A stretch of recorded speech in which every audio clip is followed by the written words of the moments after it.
I grabbed my new buffer tube. Put my, well, actually I could do this last. Yeah, I could do that last. So I want to put on my castle nut.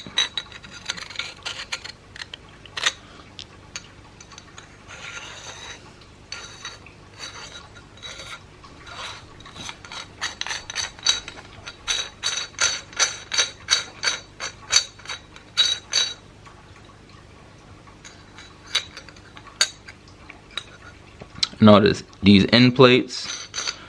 Remember that you want the side that's sticking up to go towards your gun, and you know the part that has a dimple in it, you know, that's on the outside, because it, you know, this little dent actually sits inside of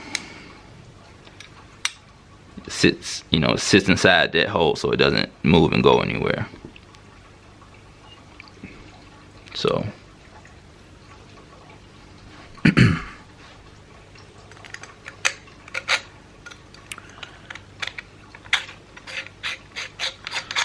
all right, now what I'm gonna do is get this buffer tube started. You know, start threading it on without sending it too far. Then I want to go ahead and get my get my spring back in there, whatever this metal piece is called. I didn't see Cardi join just right there in the background.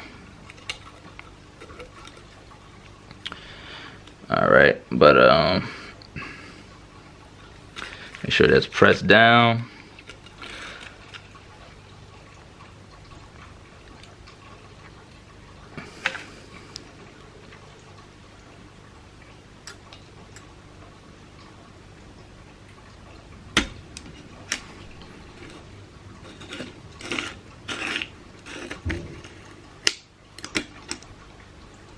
And you want to cover the edge of it so that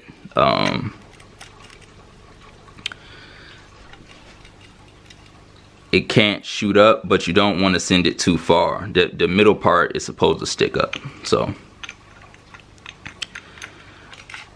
alright, and what I'm gonna do is slightly have let's see, how am I gonna do this?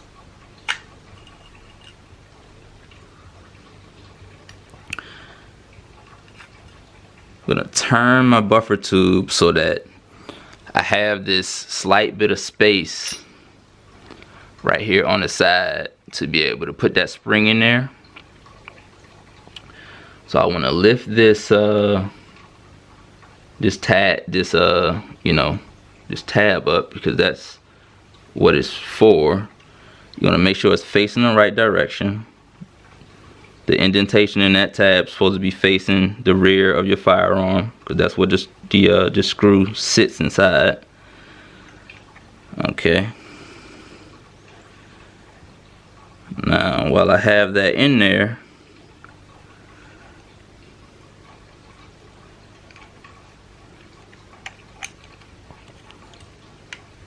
I'm gonna turn my buffer tube back.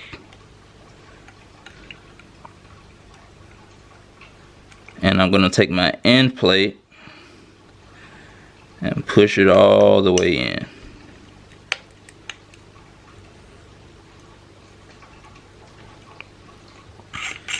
And while I have that held down, tighten my castle nut back down on top of that.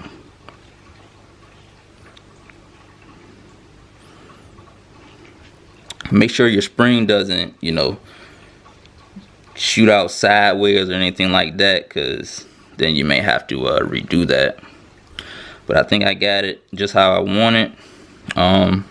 So go ahead and test, you know, test your breakdown tabs again, and you know, make sure it's working fine. Seems to be. And Just want to get the last bit tightened down like I want to. Seems to be good.